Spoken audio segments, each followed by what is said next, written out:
한국장애인재단. 본 영상은 한국장애인재단에서 2021년 8월 31일 화요일 줌으로 진행한 번역 출간 사업 기획총서 10회 출간 기념 온라인 북콘서트를 녹화한 영상입니다.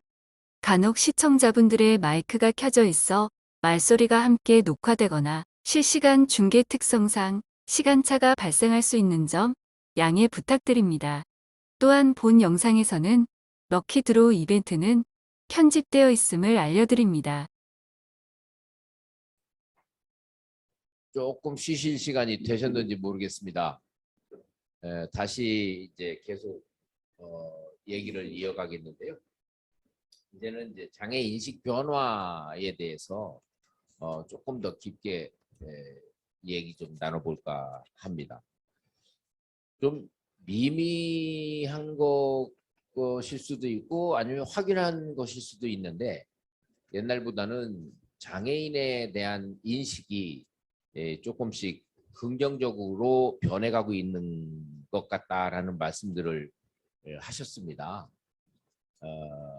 여기에 대해서 조금 더 뭔가 눈에 띄게 느낀 점이 있는지 모신 분들 말씀을 한 분씩 들어보겠습니다. 차례로 복마리아 교수님부터 말씀 주시죠. 네, 저희가 클 때보다는 제가 앞에 6자를 달고 있거든요. 6학년인데 저희가 클 때보다는 정말 많이 바뀌었는 것 같습니다. 어떻게 보면 상점벽해라고 할 정도로 정말 인식이라든지 국가 지원이라든지 이런 부분이 바뀌고 있는데 저는 장애인복지법과 관련돼서 점수를 만약에 주본다면은 복지법 관련해서는 한 90점 정도. 그렇지만 시행이라는 부분에서는 그보다는 조금 더 미진하다라는 생각을 하고 있습니다. 그래서 한 80, 75 그 정도를 좀 점수를 주고 싶거든요. 그렇게 100점이란 것은 어떻게 보면 완벽이고 우리가 뭔가 지향하는 것을 완벽을 지향을 하긴 하지만 실제로 완벽을 하고 나면 더 이상의 변화는 없을 거기 때문에 저는 좀 더 변화 발전을 해야 된다라는 의미에서 이렇게 점수를 좀 주고 싶거든요. 그래서 앞으로도 뭐 물론 여러 가지 또 그게 있겠지만 저희가 장애 통합이라는 부분들에 있어서도 사실은 우리 부분들에 있어 가지고는 저희가 통합이라든지 이런 부분들 뭐 이런 것들 여러 가지가 있습니다. 그렇지만 심리 사회적인 어떤 부분들에서 이 통합 부분 이런 부분들에서는 한 70, 80 이런 정도로 저는 생각을 하고 있습니다. 수미양가로 하면 우 정도. 예. 미와 우 사이. 저희가 대학 점수로 한다면 B0 정도로. B0 정도로. 권호영 변호사님. 네. 우리 카미가 이제 시작할 2010년도 무렵만 해도 정장애인이나 아니면 그 가족들이 본인이 정장애가 있다는 거 하고 가족들 중에 정장애인이 있다는 이런 것들을 드러내는 게 굉장히 어려웠습니다. 그런데 시작할 때부터 우리가 이제 모여서 카미웍스라는 걸 했는데 인식 개선 캠페인이거든요. 그래서 모여가지고 우리가 처음에 한 행사가 커밍아웃 행사. 이제 내가 이런 정장애를 겪고 있는데 이런 심리적인 어려움 또 주변의 시선, 차별 이런 것들을 이야기를 했고 그런데 그게 정말 변화되는 게 어려웠는데 요 몇 년 사이에 큰 변화를 느끼는 게 장애인 당사자들, 가족들이 본인 실명, 사진 다 공개하고 TV에 출연하고 또 신문에 이제 자기를 공개하고 이런 것들이 이제 일어나고 요즘 서로 출연하려고 이렇게 하는 그런 움직임은 대단한 변화고 이제 적어도 사회는 아직까지 많이 변화되지 않았지만 적어도 당사자들, 가족들이 변화된 것들이 굉장히 눈에 띕니다. 그래서 굉장히 긍정적으로 보고 있습니다. 당사자 단체를 같이 참여하면서 느끼신 소회를 말씀 주셨는데요. 다음에는 우리 양정숙 강사님 말씀하시죠. 행복해서 사세요? 행복해지려고 저는 살고 있어요. 좋아서가 아니라 좋아지려고 살고 있고요. 지금까지 너무 많이 좋았는데 조금 더 좋아지려고 노력하려고 이런 자리가 마련된 게 아닌가 생각합니다. 좋아질 겁니다. 함께 네. 하면. 예. 이제 박장우 변호사님한테 마이크를 드리겠습니다. 장애인으로 자라면서 제일 겪는 첫 번째가 이제 아까도 잠깐 말씀드렸지만 학교 들어가는 문제하고 취직하는 문제하고 두 가지인데 네. 옛날에는 물론 아까도 잠시 말씀드렸지만 공립학교도 차별하고 이제 사립학교도 이제 차별하고 옛날에 한때 한 7, 80년대만 해도 대학 입시 처리되면은 항상 크게 이슈가 된 게 장애인들 대학 입학 불합격했다고 해서 이슈가 됐고 그래서 여러 가지 그 어려운 과정을 거쳐서 나중에 뭐 구제되고 이제 그런 식이 있었는데 이제 요새는 대학 들어갈 때 뭐 정원에 입학이라는 그런 제도를 만들어서 그걸 해결해줘서 요새는 크게 문제가 되지 않는 걸로 알고 있습니다. 그래서 그런 점에서 좋아졌고요. 취업의 면에서 보더라도 예를 들면 제가 근무했던 이제 법원으로 말하면 옛날에 장애인이 판사 발령 받는다는 것은 사실 굉장히 어려웠습니다. 저 자신도 제 앞에 이제 10여 년 전에 그 유명하신 분이 계셨지만 그 후에는 10여 년 동안은 장애인이 발령받은 적이 없었고 그래서 저도 이제 발령이 과연 나느냐 안 나느냐 고민을 했었는데 나중에 발령을 받긴 했습니다만 뒷얘기를 들어보면 상당한 우여곡절이 있었다고 그럽니다. 네. 이제 그렇게 해서 발령을 받았는데 요새는 시각장애인 판사들이 지금 계십니다. 그 정도로 법원도 상당히 발전을 했습니다. 사실 얼마 전에도 어느 단체에서 이제 자기네 쪽에는 지원자가 없어서 고용을 못하는데 부담금 문제는 어떻게 그렇게 뽑으려고 해도 지원자가 없어서 못 뽑는 경우에는 구제되는 게 아니냐라는 얘기를 했을 때 제가 그 자리에서 지금 그 얘기를 했습니다. 지금 시각장애인 판사까지 존재하는 그런 이제 현실인데 그러면 왜 지원자가 거기를 지원하지 않는지에 대해서 좀 더 고민하고 그것을 개선할 생각을 해야지 지금 상태를 그대로 유지하면서 지원자가 없다는 소리만 해서 되겠느냐라는 말을 했습니다. 그래도 현실적으로 하여간 그렇게 많이 좋아지고 있는데 문제는 지금 이제 장애인 고용 촉진 이율 제도 때문에 이제 그 몇 프로 그걸 채우느라고 기업 같은 데서도 애를 쓰는데 문제는 이제 그것이 좀 더 질 좋은 자리를 주는 게 아니고 숫자만 채우고 부담금만 안 내려고 하는 그런 사고하에서 지금 유지되고 있기 때문에 좀 더 좋은 같은 기업에서도 좀 더 질 좋은 자리를 장애인한테 할애해주는 그런 정도까지 나갈 수 있도록 좀 더 발전이 돼야 될 것 같습니다. 네. 예. 이규환 교수님 변화에 대한 생각. 예. 많이 좋아졌죠. 그거는 두말할 나위 없이 많이 좋아졌습니다. 근데 그러니까 장애인들을 만나보면 아직까지도 가장 큰 문제는 경제적 어려움입니다. 근데 장애인들이 살아가는 데 있어서 네. 가장 기본이고 필수 있잖아요. 말 그대로 의료적인 혜택을, 의료적인 진료를 정말 부담 없이 받을 수 있고, 근데 그런 거는 개인이 힘든 것 같아요. 어떤 개인 네. 후원이나 뭐 병원은 자주 힘들고 좀 나라에서 그런 시스템적으로 좀 정말 장애인들이 정말 기본적인 권리를 부담 없이 좀 받을 수 있게 그런 거는 좀 필요할 것 같아요. 예. 거기에 이어서요. 뭔가 아까 공마리아 교수님께서 한 학점으로 B제로쯤 된다고 우리가 그렇게 말씀을 하셨는데 A 플러스로 가려면 어느 부분을 좀 보완하면 될 것 같아요. 이제는 그 이광 교수님부터 역순으로 쭉 말씀하고 계시죠. 그리고 장애인에 대한 인식은 솔직히 많이 좋아졌습니다. 이제는 어떻게 보면 정말 장애인을 차별하면 안 된다는 걸 다 알고 있고요. 또 주위에서도 그렇게 다 인식하고 있고 다 도와주고 있고요. 인식은 저는 솔직히 한 80점 주고 싶은데 어떻게 보면 아직까지 장애인이 사회에서 성공하고 사회에서 안정적인 삶을 살려면 본인의 노력만으로는 한계가 있습니다.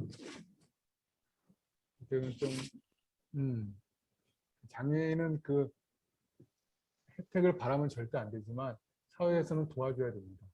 네. 정부 시스템적으로나 혹은 뭐 사회 어떤 제도적으로는 좀 장애인이 좀 사회에서든지요 모든 어떤 생활하는 데 있어서 좀 비장애인만큼 네.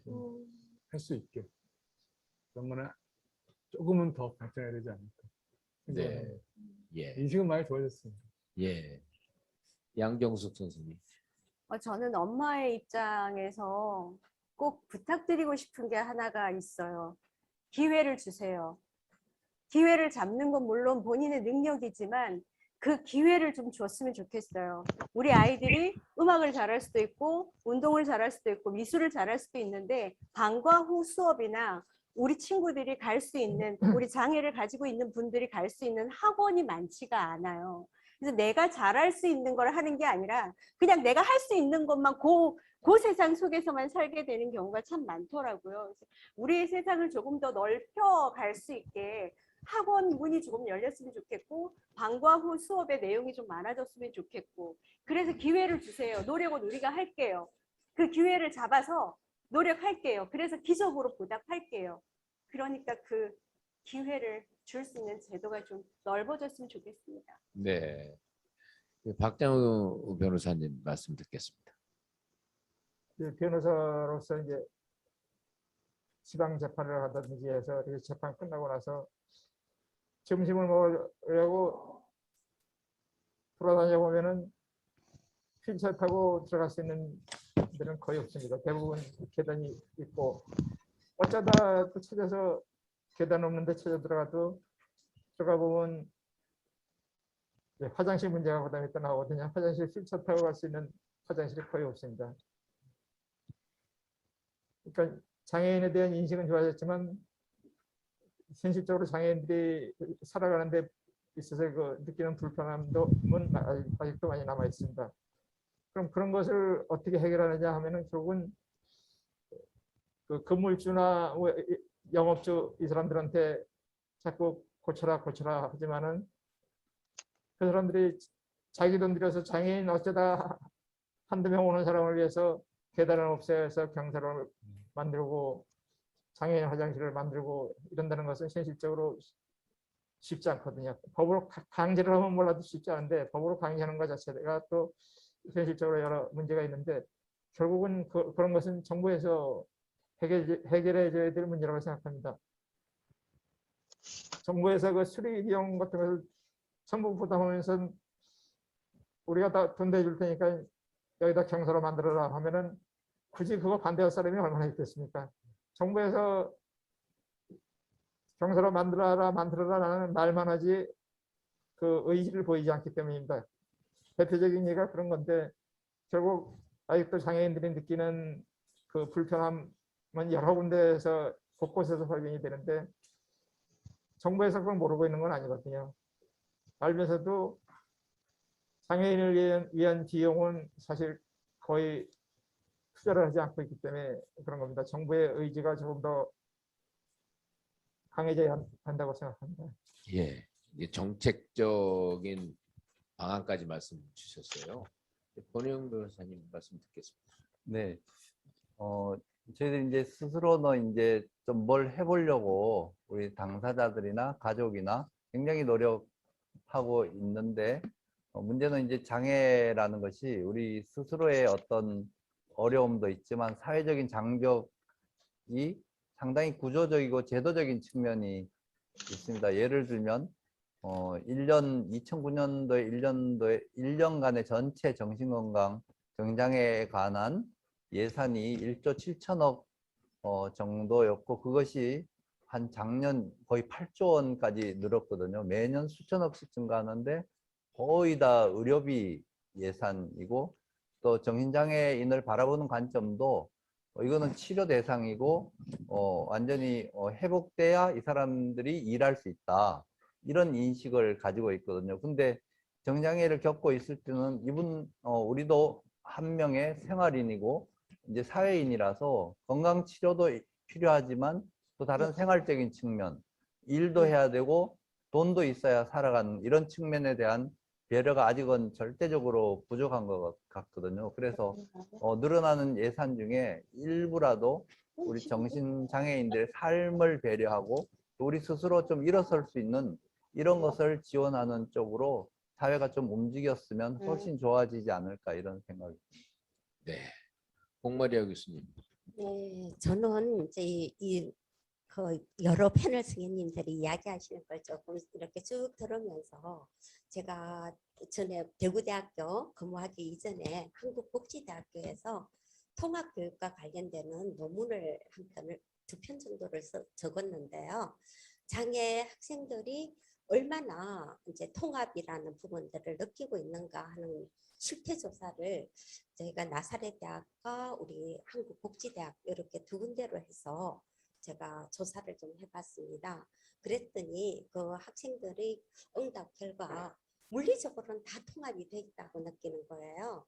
물론 이제 복지대학이나 나사렛대학이 재활이라든지 장애 영역에 특성화되어 있기 때문에 다니는 거라든지 뭐 이런 부분들에서는 전혀 문제 없이 됐지만 실제로 본인들이 수업이라든지 이런데 대학 생활에 어울려 볼 때 심리 사회적인 측면에서는 통합이 아직은 아니더라 라는 이야기를 하고 있었습니다. 그러면서 저희가 이제 자유응답식으로 그러면 너희가 통합이라고 느끼려면 어떤 걸 하면 좋겠니라는 응답을 지문을 한번 던졌더니 그 학생들이 같이 어울리고 싶다라는 이야기들을 많이 했습니다. 그래서 어울림이 있을 수 있는 것.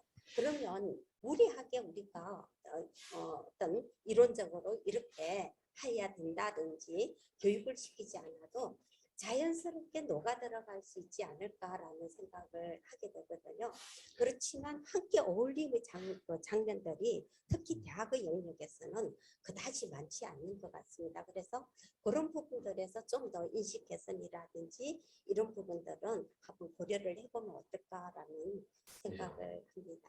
제도적인 것도 거기 네, 포함돼서. 네, 그렇죠. 지원이 필요하겠죠. 네. 임의적으로 좀 만들어줘야 되고, 네. 네, 그런 부분들을 한번 인식이라는 부분에서 생각을 해봤습니다. 예. 권호영 변호사님은 이제 그 활동가로도 당사자로서 하시고 계신데 뭔가 제도적인 또는 정책적인 지원 같은 것들이 그 어느 부분이 좀 필요하다고 생각하세요? 이제 우선 장애인으로서 정책에 있어서 저희들은 이제 장애인으로보다는 의료 이제 치료의 대상자로서 해서 정부의 그 행정 체계에도 보건 정책, 네. 정신건강 정책에 소속이 돼 있고 네. 이제 장애인 권익과라든지 이런 쪽에서는 이제 배제돼 있는 상황입니다. 그래서 정신장애 쪽이 그렇죠. 예. 네. 그리고 우리가 당사자 협회도 아직 법인으로 설립된 것들도 없고 이거는 이제 행정 체계가 그렇게 되니까 네. 이제 모든 것을 정신건강 정책과에 의뢰를 해야 되는데 거기는 사회적인 측면, 장애에 대한 측면에 대해서는 또 생각이 그렇게 많지 않으시거든요. 그러니까 건강 치료만 해가지고는 우리가 살아가야 되는데 네. 살아가는 데 대한 배려가 너무 없으니까 항상 거기 머물러 있어야 되고 네. 병원만 들락날락거리는 이런 존재가 돼 있거든요. 그래서 네. 그런 측면에서 뭔가 출구가 열리고 또 우리 스스로 좀 자립하고 우리 권한을 가지게끔 옹호할 수 있는 그런 지원이라든지 네. 배려라든지 담당 부서라든지 아니면 담당 공무원이라든지 이런 것들이 좀 배정되면 훨씬 좋아지지 않을까 생각합니다. 예, 뭔가 손발도 필요하고 네. 자원도 좀 더 필요하고 정책적인 간추림 이게 네. 좀 필요하다라는 말씀이죠. 아까 박장훈 변호사님께서 그 배리어 프리를 위한 시설비 정부 지원 말씀하셨는데 또 어떤 아쉬운 대목이 있으면 말씀 주시죠. 정부 지원이 분야야 모든 분야고 이렇게 한두 가지가 아니니까요. 예를 들면은 일반인들의 장애인에 대한 인식이 좋아졌다고 하지만 그 몇 년 전에 일어났던 그 특수학교 설립과 관련해서 네, 학부모들이 무릎 꿇고 그런 사태까지 벌어졌는데 우리나라 이제 주위의 사람들이 제3자 입장에서 볼 적에는 장애인에 대한 인식이 좋아졌지만 이제 장애인의 이해관계와 관련될 때는 아직도 옛날 것을 버리지 못하고 있는데 그런 점에 대해서도 정부에서 좀 더 적극적으로 해나가야 되지 않나 하는 생각이 듭니다. 그러니까 지금 우리 장애 아동 수에 비해서 특수학교가 형편없이 적은데 맨날 특수학교 세운다 뭐 몇 년 안에 몇 개 뭐 수도권에 몇 개 세운다 뭐 이런 얘기를 하는데 실제로 그게 실현되는 것은 거의 없거든요. 물론 이유는 주민들이 반대해서 그렇다라고 하는데 주민들이 반대하면은 그 반대를 극복할 수 있는 무슨 아는 지시를 해야 되겠죠. 그러니까 원자력 발전소 세우는데 주민들이 반대하면 거기다 무슨 그 지역에다가 무슨 인센티브 주듯이 특수학교 설립하는데 주민들이 반대하면 그 사람들한테도 무슨 혜택을 주면은 그 사람들이 반대를 안 하지 않겠습니까? 근데 그걸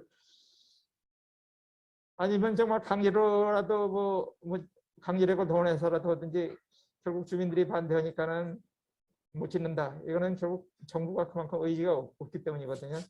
그러니까 최소한 장애 아동들이 수업을 받을 수 있는 환경 그리고 기본적인 치료라도 받을 수 있는 환경. 지금 장애 아동 치료 센터가 너무 부족하다는 얘기가 계속 들리고 있는데 그런 점들에 대해서 좀 더 정부에서 깊은 관심을 가지고 적극적인 지원을 해줘야 된다고 생각합니다. 예. 다음에는 우리 양정숙 강사님 제도적인 어떠한 변화 촉구에 관한 말씀 한번 해주시죠. 저는 제가 엄마라서요. 또 혼날지도 모르겠는데 조정 경기 보셨어요? 조정. 조정은 네. 오른쪽은 오른쪽 노를 적고 그 뒤 사람은 나 안 보는데 또 나오고 있네. 한 번에 으쌰 해야 앞으로 가거든요. 그래서 이게 내 장애 보는 이게 의미가 아니라 우리가 가지고 있는 불편함들을 으쌰 해서 정부 앞으로 조금씩 한 목소리로 나갔으면 좋겠어요. 이거 해주세요, 저거 해주세요. 그러니까 으쌰 앞으로 나가지지가 않는 것 같다라는 느낌이 들었어요. 우리부터가 좀 하나로 통일되면 너무 좋겠다. 우리의 목소리가 하나로 통일되면 너무 좋겠다라는 생각을 합니다. 그래야 정부의 변화를 네. 이끌어낼 수 있다라는 말씀이죠. 네. 예. 이규환 교수님도 한 말씀 하시죠. 요즘 제가 좋아하는 단어가 있습니다. 그 유니버설 디자인이라고요. 이게 모든 사람이 불편 없이 네. 생활하는 디자인이거든요. 그러니까 이게 꼭 우리 변호사 말씀하신 그 경사로가 네. 장애인한테만 편한 게 아닙니다. 비장애한테도 편하거든요. 네. 그 유니버설 디자인을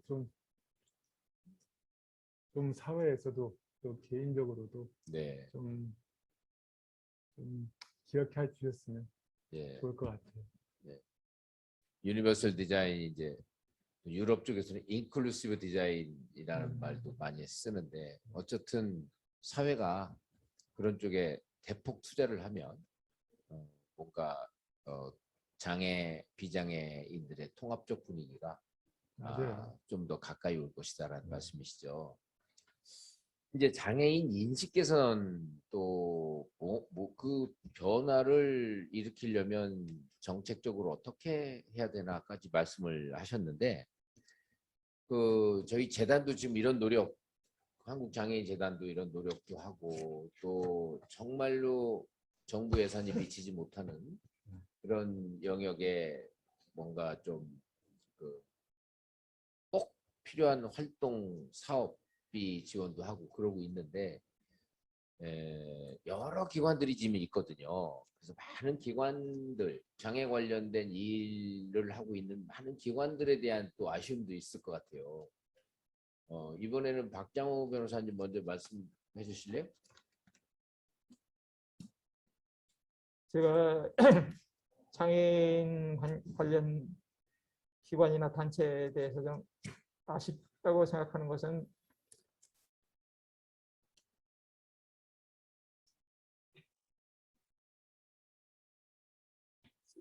지금 한 요새 2년마다 이제 지방선거와 이제 총선이 있고 뭐 대선도 있고 5년에 한 번씩 대선도 있고 돌아가고 있는데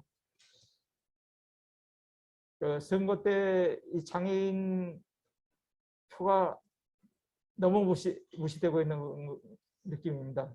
장애인 숫자가 적지 않은데 장애인과 그 가족 하면 그 숫자가 적지 않은데 선거 때 니네들이 장애인 표를 얻으려면 이렇게 해야 된다라고 적극적으로 요구를 하고 어느 후보가 좀 더 장애인의 당선된 다음에 장애인의 우호적일 수 있느냐 이런 것을 분석해가지고 적극적으로 그런 쪽을 좀 지원하고 금전적인 변이 아니라 선거운동이나 뭐 선거운동원으로 들어가서라도 도울 수가 있으니까요. 그런 걸 해서 아예 장애인을 무시하면 안 되겠구나. 이 정치하는 사람들이 그런 생각을 가져야만 장애인에 대한 그런 정책 변화가 있을 겁니다. 한때는 그래도 이제 국회의원 선거 때 보면은 장애인을 그 비례대표 1번으로 이렇게 물론 비례대표 1번이 꼭 중요한 건 아니지만 1번으로 시켜주기도 하고 이랬는데 지금 몇 년 전 선거 때나 장애인은 비례대표 명단에서 다 빠져버리지 않았습니까? 이번엔 좀 들어가긴 했지만 결국 눈치 보기 식으로 그렇게 하는 정도 가지고는 안 되고요. 그러니까 장애인 기관이나 단체에서 좀 더 적극적으로 장애인 표를 후보자들이 의식 아니할 수 없을 만큼 좀 강력한 그런 태도를 보여주셨으면 좋겠습니다. 예. 다음에는 권호영 변호사님 한 말씀 하실래요? 네. 이 책 제목처럼 이제 우리에 관하여 네. 우리에 관한 이야기를 쓰고 싶은데 이제 그 이야기를 다른 사람이 써주고 또 다른 사람이 스피커가 되고 네. 우리를 평가하는 분들이 이제 우리를 대변한다고 얘기를 하고 그렇지만 실제로는 이제 그런 예산 배정이라든지 여러 가지 정책이나 서비스가 우리하고 상관없이 이렇게 되고 이렇게 하는데 실질적으로는 별로 좋지 않게 되는 경우가 많거든요. 그래서 조금 이런 우리는 이제 무능하다는 게 아니라 우리는 뭔가 조금만 지원해주고 도와주면 무능하지 않는데 무능한 쪽에 계속 머무르게 하고 네. 또 거기에 다른 사람이 스피커가 되고 또 그렇게 하는 거를 조금 지양해가지고 이제는 조금 할 수 있다. 또 할 수 있는 걸 좋게 보고 긍정적으로 보고 조금 지원해주고 참여시켜주고 네. 우리 이야기를 좀 들어주고 뭔가 서비스나 정책이나 인식 개선 활동조차도 그렇게 좀 하면 너무 좋을 것 같습니다. 예. 양정숙 강사님께서도 이 부분에 한 말씀 하시죠. 저는 내가 먼저 힘을 키워야 되지 않나라는 생각을 합니다. 무언가 권리를 요구할 때는 나의 의무를 다해야 된다라고 생각을 하는데 내 자리에서 열심히 내가 할 수 있는 것, 장애인이라는 계급장을 떼고도 저 친구와 상생할 수 있는 방법을 찾아가면서 내 힘을 좀 키워야 하는 게 우선이지 않나. 그래서 내 목소리에 힘이 실릴 때 그들에게서 내가 원하는 답을 얻어낼 수 있지 않나라는 생각을 합니다. 예. 그런 쪽에 그 기관들이 같이 네. 힘을 더 합해서 네. 배원한다는 말씀이죠? 네. 네, 이규환 교수님. 저는 제가 그 장애인 전문 단체 활동에 대해서 잘 모릅니다. 근데 네, 우리 변호사님 말씀처럼 장애인들에게 귀를 기울이고 장애인들이 힘이 되려면 정말 어떻게 보면 정치적으로 좀 장애인들이 중요하게 인식되어지는 어떤 그런 단체들의 어떤 그런 어떤 힘, 그런 네. 협력이 또 정치에 장애인 무시 못하게 할 수 있는 어떤 그런 단체들의 힘 같은 게 중요할 것 같아요. 그게 돼야지 사회적 시스템도 또 정부의 지원도 확립될 거고. 네. 홍마리아 교수님.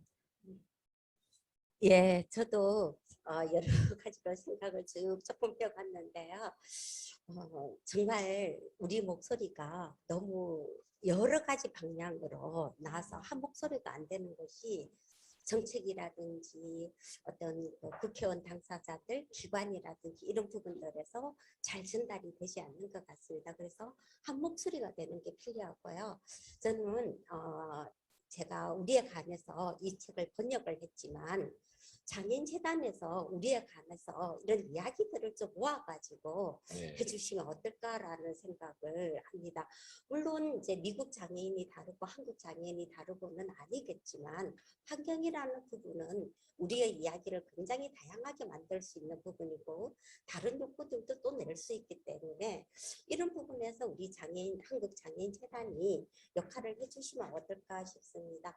우리에 관해서 정말 우리에 관해서 네, 우리 한국 장애인에 대해서 한번 네. 해주시면 어떨까라는 생각이 듭니다. 책 말씀에다가 뭐 이리저리 관련해서 좀 덧붙이시라고 그랬더니 재단에 숙제를 주시고 그러세요. 네, 대단히 감사합니다. 네, 여러분들께서는 지금 한국장애인재단의 기획총서 10 우리에 관하여라는 책이 나오면서 북 콘서트를 함께 하고 계시는데요. 이제 그 마무리 단계로 접어들고 있습니다. 질문이 몇 개 들어왔는데 그 부분을 좀 해결을 해야 되겠는데요. 질문들이 들어온 게 어디 있죠? 그거 좀 주시죠. 첫 번째는 이사장님, 공마리아 교수님, 책을 출간했을 때 주변에서 어떤 반응을 보였는지 궁금합니다. 어떤 반응이신가요? 네, 정말 좋은 책을 했다라고 말씀을 해주셨습니다. 책을 정말 잘 골랐구나라고 해서 저는 재단에서 정말 이번에 책을 잘 골라주셨다고 말씀을 드렸었고요. 예, 저희 패널 승객님들께서도 정말 좋은 책을 번역을 해주셨다라고 칭찬을 해주셔서 좀 어기양양한 기분입니다. 네. 저한테는 그동안에 재단에서 나온 책들이 좀 어려웠답니다. 번역을 한 분들의 문제이기도 하고 책이 이 독자들을 끌어야 되는데 그거보다는 너무 전문적으로 번역을 했는데 이번에는 번역이 상당히 예전의 책보다는 평이하고 정성을 들인 것 같다. 그런 말씀들을 하셨습니다. 그리고 이게 전문적인 이론서가 아니고 삶에 관한 얘기들, 우리들에 관한 얘기들이기 때문에 더 양정숙 선생님 말씀대로 스며들었던 것 같습니다. 저는 이제 그런 얘기를 들었고요.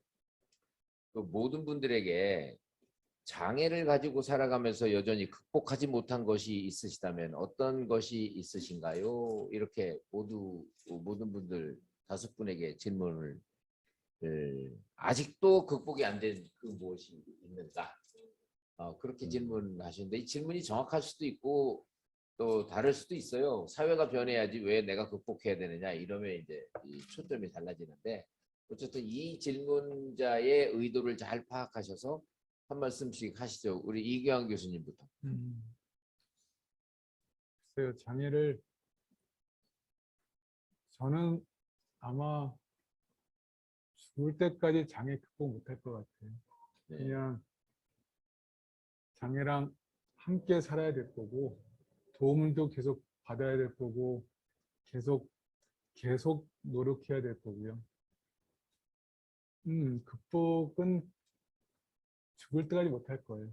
대신에 계속 노력하겠죠. 예. 그거밖에 없을 것 같아요. 그 양정숙 선생님. 나를 극복하지 못하는 게 아닌가. 네. 남을 극복 못하는 게 아니라 세상을 극복 못하는 게 아니라 나를 극복하지 못하는 게 아닌가. 내 한계를 정해놓고 매일매일 한 개씩 더 해 나가는 게 인생이고 그게 삶이라고 생각을 합니다. 네. 영원히 받아들이기 힘든 일이고 불편한 일이기는 합니다. 하지만 불행하지는 않다라고 생각을 하고 살았으면 좋겠습니다. 그 양정숙 선생님한테 한 가지 더 질문이 들어왔는데 네. 유초등 또 유초 고등에서 학생들을 대상으로 장애 인식 개선 프로그램을 실시하고 네. 있나요 지금? 네, 예. 네, 네. 실시한다면 네. 어떤 형태로들 많이 하나요? 저는 인형을 가지고 많이 해요. 아, 그래서 휠체어를 탄 인형도 있고 의족을 한 인형도 있고요. 피부에 변화가 있는 인형도 있고 머리가 네. 없는 인형도 있어요. 네. 그런 다양한 인형을 한 20개 정도로 가지고 있어요. 그 인형에 대한 설명을 하면서 나와 다른 모습에 적응하기. 네. 네, 그렇게 이야기를 좀 나누어 가고 있고 그러면서 다문화 가정의 아이들도 좀 잘 바라봤으면 좋겠어요. 네. 네.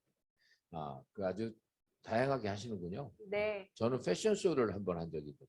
아, 정말요? 예. 멋집니다. 그 우리 박정우 변호사님은 저는 의식적으로는 모든 장애 어려움을 다 극복했다고 생각을 하는데 제가 밤에 자면서 꿈을 많이 꾸거든요. 근데 네. 꿈 꾸면서 보면은 한 반은 제가 꿈속에서 역시 장애인으로 나오는데 반은 이제 비장애인으로 나오고 반은 장애인으로 나오는데 네. 장애인으로 나와가지고 나올 때는 이렇게 현실에서 겪는 어려움, 그러니까 건물에서 화장실 찾아다니면서 쓰는 거 뭐 이런 게 계속 꿈에 자주 나타나거든요. 그런 거 보면 의식적으로는 장애를 극복했다고 생각을 하는데 마음 한편에서는 아직도 극복 못하고 있는 게 아닌가 그런 생각이 듭니다. 네. 네. 권혜영 변호사님. 네, 제가 정장애를 겪기 전에는 어떤 사회에서 올라가야 된다는 그런 마음이 결국 저가 좌절하게 되고 장애를 겪게 네. 됐는데 오히려 장애를 겪으면서 이제 그게 완전히 낮아지니까 그 다음에 훨씬 더 편하게 됐고요. 그렇지만 또 살아가면서 또 아직 저한테 뭔가 장애물은 너무 많거든요. 많고 그런 거는 항상 닥치는 거니까 그러니까 어쨌든 닥칠 때 또 거기에 대해서 어쩔 수 없는 부분은 어쩔 수 없다고 생각하고 이렇게 살아가야 된다고 생각하니까 네. 저는 그 질문에 대한 답변이 된지 모르겠습니다. 네, 공마리 교수님. 네, 저는 언론재단에서 강의를 하면서 질문을 하나 받았어요. 예비 기자님한테, 수석 네. 기자님들에게. 장애 극복이란 말이 어떤 분은 사용하면 안 된다던데 라는 이야기를 하시더라고요. 장애가 극복되기보다는 함께 더불어가고 적응해 나가는 것이기도 하다라고 하면서 함께 더불어라는 의미를 사용을 해봤는데요. 네. 저도 그런 것 같습니다. 지금까지 살아오면서 어떻게 잘 데리고 왔는데 이제 제가 은퇴를 앞두면서 감사하니까 나 어떻게 살아야 되지? 갑자기 굉장히 불안해서요. 그래서 제가 막 받을 수 있는 혜택을 막 찾아봤어요.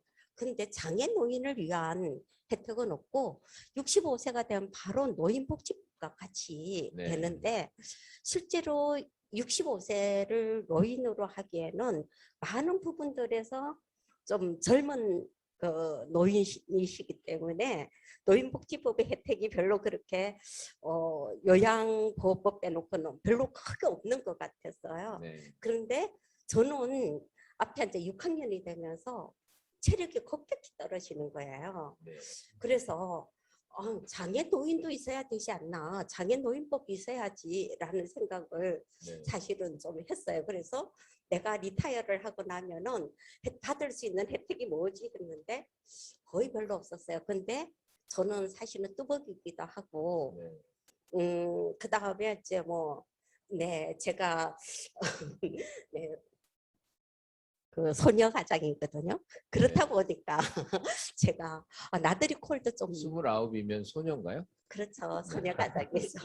그래서 제가 나들이 콜도 좀 확대가 되었으면 좋겠고, 네. 그리고 장애 노인과 관련되는 정책들이 좀 나와야 되지 않은가 하고 자료들을 좀 찾아봤더니 발달 장애인의 경우는 보통 일반 비장애인보다는 한 15세 정도가 빨리 노화가 된다고 합니다. 네. 이런 부분에서 너 65세까지 기다려 하는 것은 좀 아닌 것 같아서 그런 부분들도 좀 있었으면 좋지 않을까. 노인이라는 그 시점을 네네. 다양하게. 그래서 네. 노인이란 부분을 좀 정의를 좀 다르게 주고 있으면은 제가 극복하지 못한 장애가 없이 행복한 노년기를 보내지 않을까라고 생각을 하고 있습니다. 물론 네. 이거는 제 개인의 경험일 수도 있지만 네. 많은 저와 같은 지금 노년기에 접어드는 우리 장애인 분들도 같은 소망을 갖고 있지 않을까라고 생각을 해봅니다.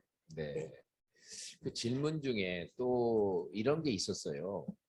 이 책은 미국 얘기인데 한국판 우리들의 이야기를 저술할 때 들어갈 수 있는 주제, 꼭지 이 부분을 지금 말씀하신 것들과 관련된 거 이외에 다른 거 있으신 분만 말씀 주시죠. 우리 정장애인 네. 당사자들은 예. 글쓰기를 좋아하는 분들이 많습니다. 자기 이야기를 글, 예. 예, 많이 쓰는데 정말 독특하면서도 굉장히 깊이 있는 네. 그 삶의 경험들이 각각 다 다른데 그런 것들을 좀 이렇게 발표할 수 있는 기회가 있으면 너무 좋을 것 같습니다. 예. 또 다른 그 분들 중에 지금 말씀하신 거 이외에 이것 좀 넣어서 하나 좀 발간해봤으면 좋겠다라는 주제 있으시면 말씀 주시죠.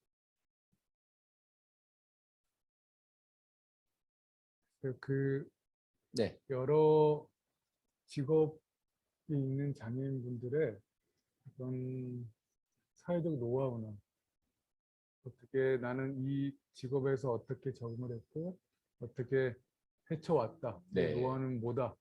그런 거에 대해서 좀 더 예. 들어가는. 예. 자기 직업에 대한 살아온 그렇죠. 그 궤적, 경험 이런 거요. 예. 후배들이 보고 배울 수 있게 따를 수 있게. 예. 그때 교수님은 안 쓰실 거죠? 후배들한테 하실 말씀 없잖아요. 고민해 봐야지.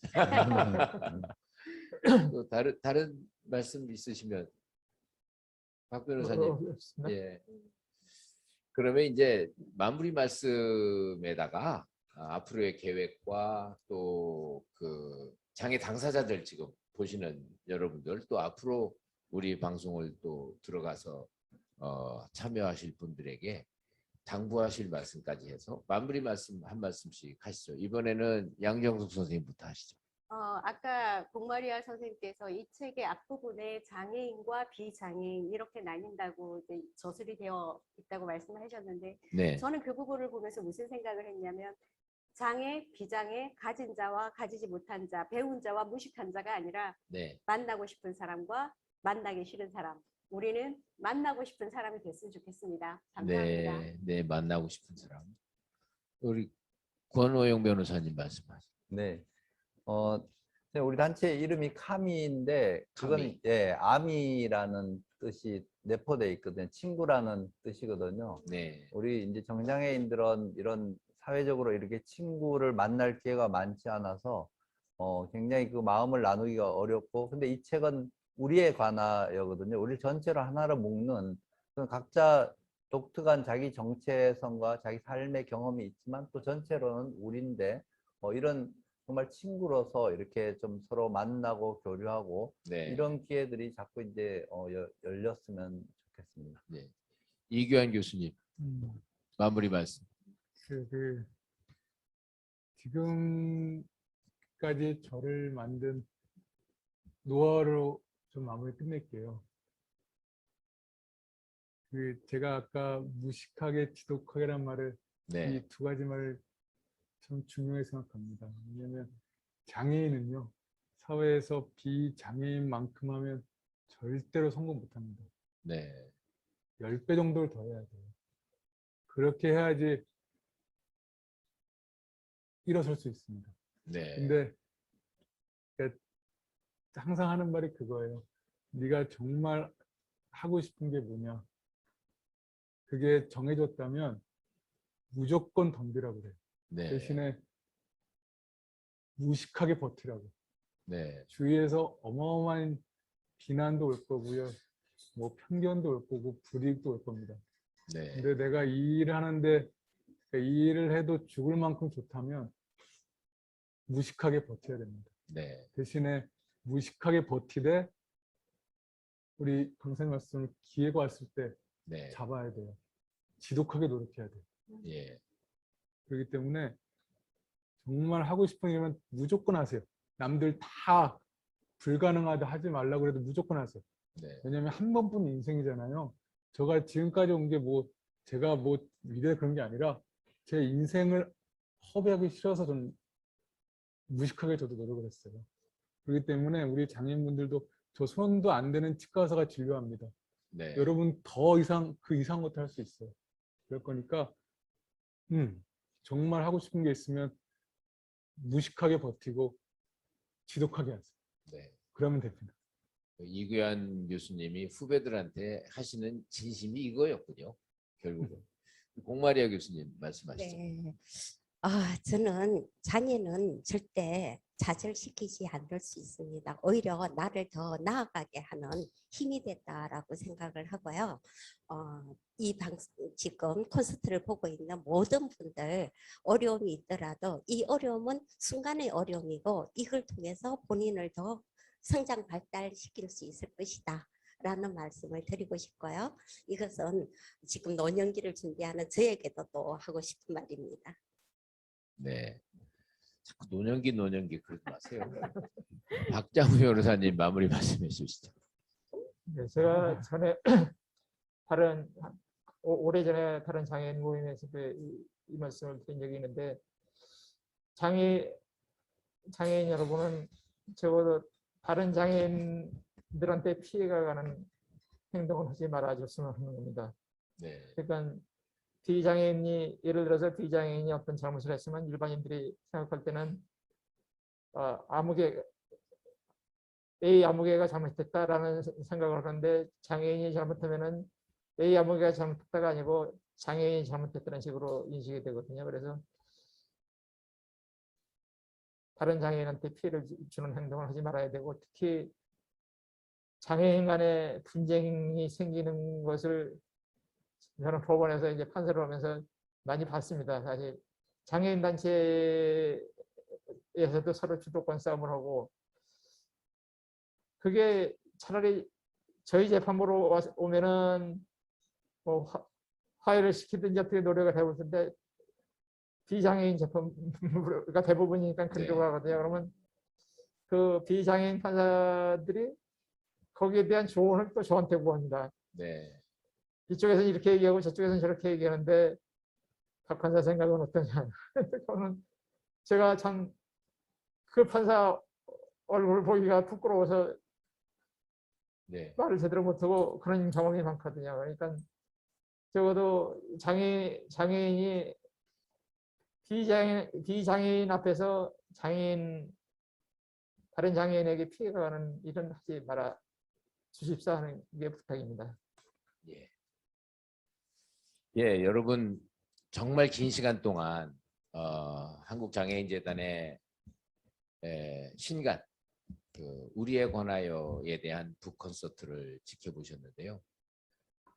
사실 여러분들 이렇게 지켜봐 주신 것도 고마운데 한 가지 자랑스러운 것도 있습니다. 저희들로서는 어느 콘서트나 어느 토크쇼나 여기에서 모시기가 힘들었던 정말 이 분야에 스토리에 충만하고 모든 것들이 꽉 이렇게 여러분들에게 정말 젖어들을 수 있는 그런 5분을 모셔서 같이 했다는 것에 대한 자부심도 상당히 큽니다. 어쨌건 이 긴 시간이 저로서는 정말로 더 듣고 싶고 서두만 열은 아쉬운 측면이 있습니다만은 그래도 여운으로 간직하시고 오늘 이 시간은 마무리했으면 합니다. 이렇게 나와주신 이 박장훈 변호사님, 권오용 변호사님, 공마리아 교수님, 그다음에 양정숙 선생님, 그다음에 이규환 교수님 대단히 감사하고 다시 한번 함께 해주신 여러 시청자 여러분들께도 감사드립니다. 대단히 감사합니다. 한국장애인